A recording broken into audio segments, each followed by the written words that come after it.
मूत्र मार्ग का संक्रमण सूक्ष्म जीवों जिसको हमको माइक्रो ऑर्गेनिज्म कहते हैं उनके द्वारा होता है। इनको देखने के लिए हमें माइक्रोस्कोप की ज़रूरत होती है। ये नंगी आंखों से नहीं दिखाई देते। अधिकांश समय में ये जो सूक्ष्म ऑर्गेनिज्म होते हैं बैक्टीरिया होते हैं। इसके अलावा कुछ केसेज में आपका फंगस, वायरसेज इनके इन्फेक्शन के लिए कारण हो सकते हैं। जो इन्फेक्शन है इनको हम लोग जो इन अंगों का इन्वॉल्व करते हैं उसके आधार पर हम अपर ट्रैक और लोअर ट्रैक दो तरीक़ों में बांटते हैं।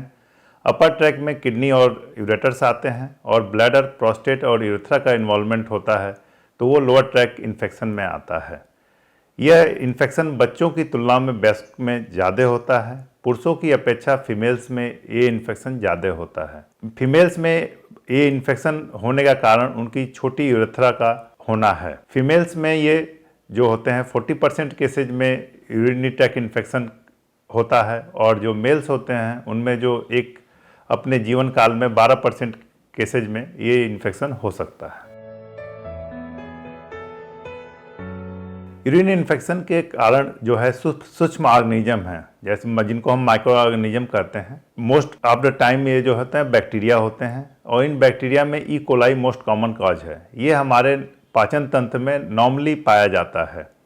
इसके अलावा जो फंगस हैं और वायरसेज होते हैं इनके कारण भी ये इन्फेक्शन हो सकता है। कुछ रिस्क फैक्टर्स वाले पेशेंट्स हैं जिनमें ये इन्फेक्शन होने के ज़्यादा चांसेस होते हैं, जैसे कि शुगर के मरीज हैं उनमें होता है, स्टोन वाले पेशेंट्स हैं उनमें होने के चांसेस होते हैं।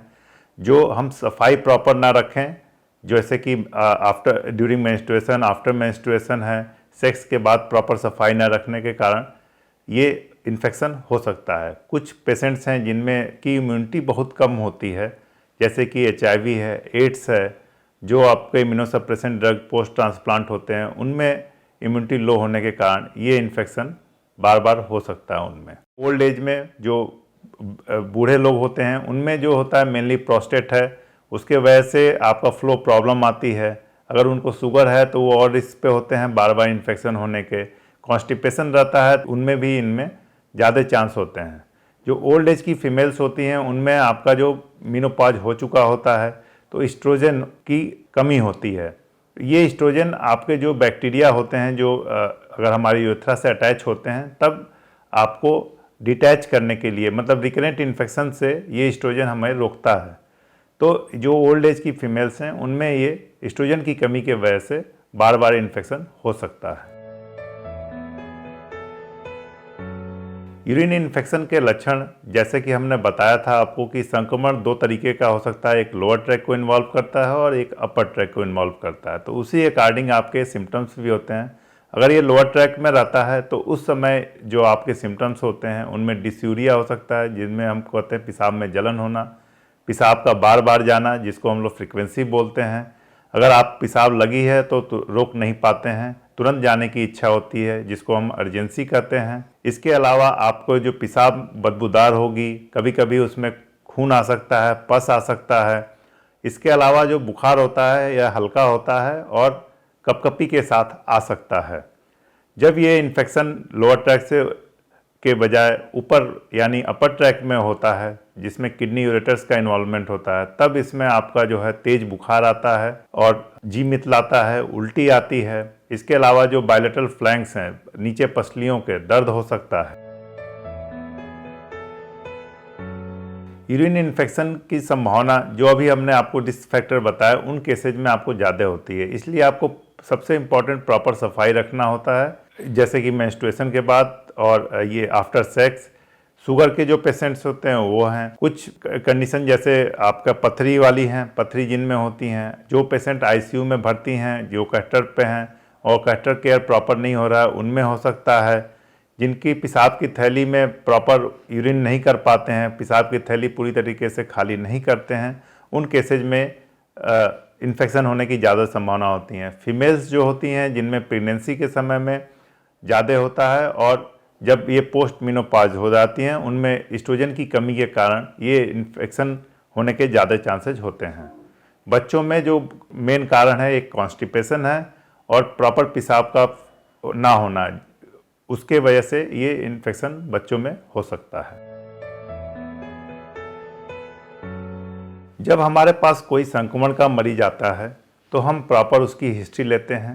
पहले हम उससे पूछते हैं कि आपको क्या क्या प्रॉब्लम है, कोई कोमॉर्बिडिटी जैसे कि शुगर है, बीपी है, कॉन्स्टिपेशन है, किसी तरीके की कोई पहले सर्जरी हुई हो, या किसी तरीके का कोई इंस्ट्रूमेंटेशन मीन्स कैथेटर डाला गया हो, या किसी तरीके की कोई दिक्कत हो। क्योंकि ऐसे मरीज जो शुगर वाले पेशेंट्स होते हैं उनमें रिस्क फैक्टर ज़्यादा होता है। जिनमें हम कैथेटर डालते हैं उनमें कभी कभी स्ट्रिक्चर बनने के चांसेज होते हैं, यूरेथ्रल स्ट्रिक्चर बोलते हैं उन्हें हम। तो इन सब चीज़ों को प्रॉपर हिस्ट्री लेके हम लोग रूल आउट करते हैं। इसके बाद हम लोग जो यूरिन का रूटीन माइक्रोस्कोपी कराते हैं, इनमें हम लोग WBCs, RBCs, पस सेल्स, ये चीज़ें हम देखते हैं। अगर ये नॉर्मल से ज़्यादा बढ़ी होती हैं तो उनको हम फिर कल्चर के थ्रू कंफर्म करते हैं कि ये किसके वजह से है, यूरिन इन्फेक्शन है। कभी कभी होता है कि जैसे टीबी के पेशेंट्स होते हैं उनमें भी पस सेल्स और सब ज़्यादा होती हैं बट इन्फेक्शन नहीं होता है। तो ऐसा नहीं है कि हमेशा पस सेल्स बढ़ी हों तो आपका इन्फेक्शन ही होगा।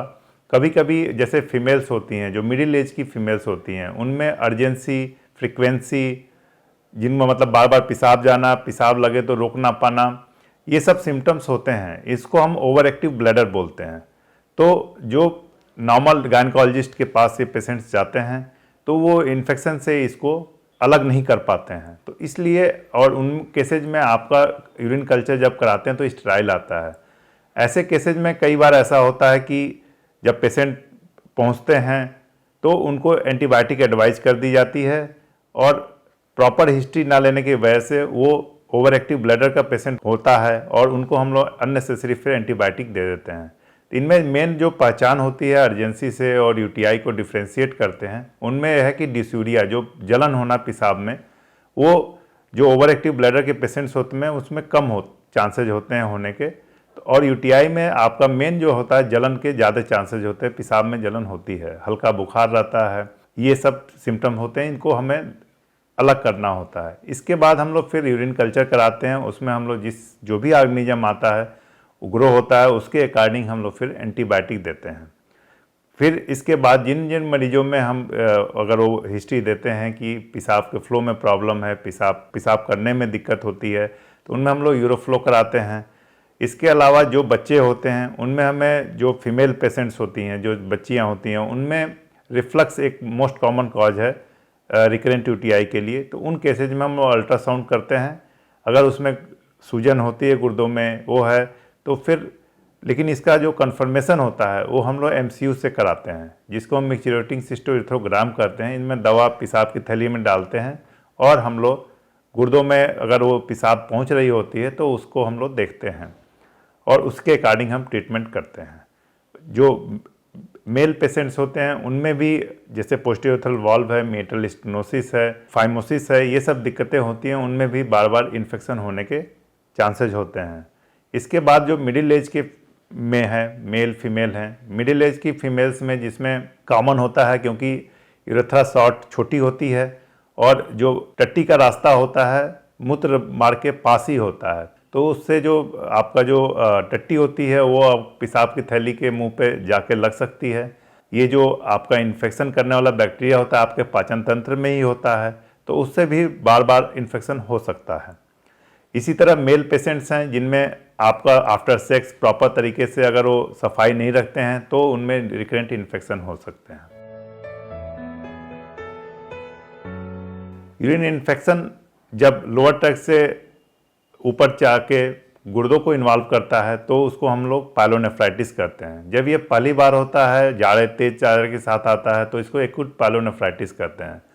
जब बार बार ये इन्फेक्शन होता रहता है तो ये एक्यूट पायलोनेफ्राइटिस क्रोनिक फॉर्म में क्रोनिक पायलोनेफ्राइटिस का रूप ले लेती है और ये गुर्दे के फंक्शन को भी उसमें अफेक्ट करती है। जब गुर्दे में सूजन होती है तो उसमें अगर इन्फेक्शन होता है तो उसको हम लोग इन्फेक्टेड हाइड्रोनेफ्रोसिस बोलते हैं।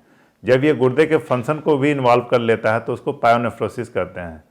तो ये जो सिंपल यूटीआई है जब गुर्दे को इन्वॉल्व कर लेती है तब उसमें इन्फेक्शन, तेज बुखार और गुर्दे के फंक्शन को भी अफेक्ट करती है।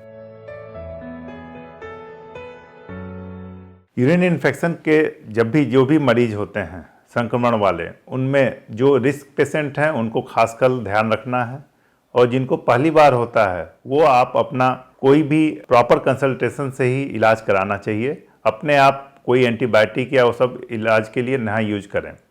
अगर आपको कोई भी संक्रमण के लक्षण या सब आपको महसूस होते हैं तो आप urine routine microscopy, urine culture report के साथ डॉक्टर से मिल सकते हैं।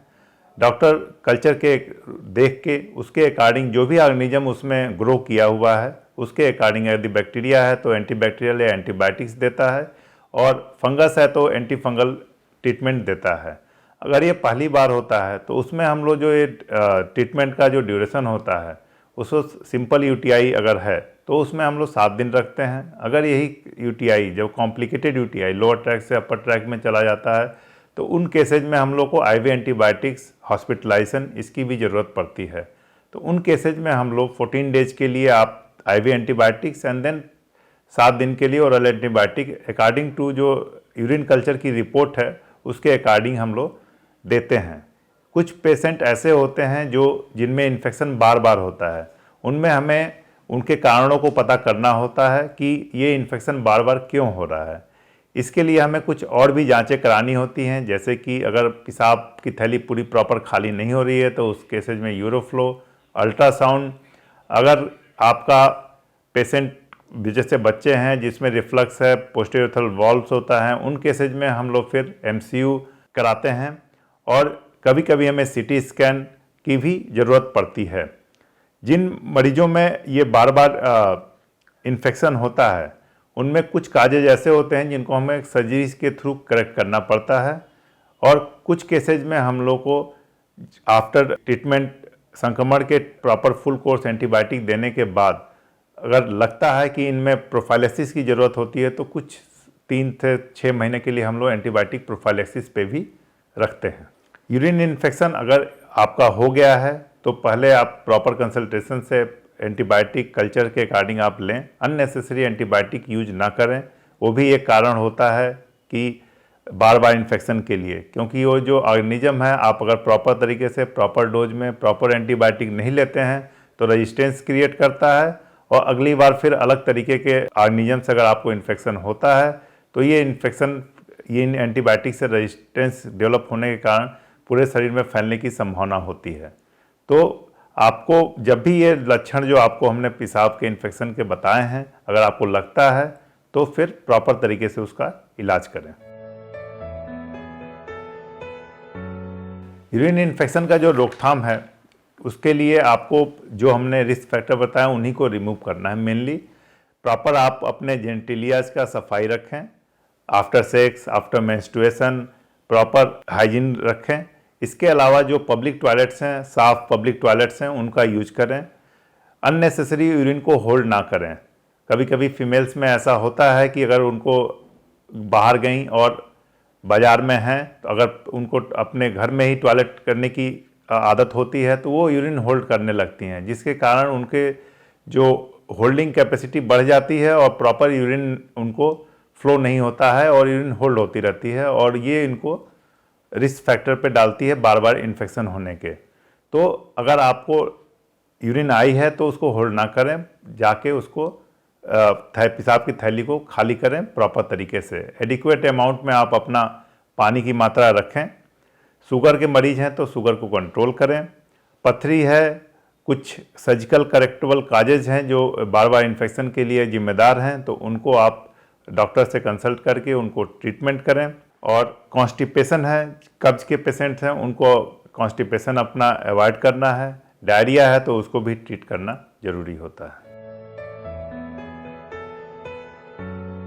जो संक्रमण वाले मरीज हैं उनको बस यही कहना चाहूँगा कि जब भी आपको इन सब समस्याओं का जो भी है, पेशाब का फ्लो प्रॉपर ना होना और शुगर होना अगर अनकंट्रोल्ड है, तो इन सब चीज़ों को कंट्रोल करें। सब प्रॉपर सफाई रखें, एडिक्वेट अमाउंट में पानी पिएं, और जब भी ये लक्षण आपको महसूस हों तो आप कंसल्टेशन करके डॉक्टर से उसके एडवाइस या परामर्श को फॉलो करें।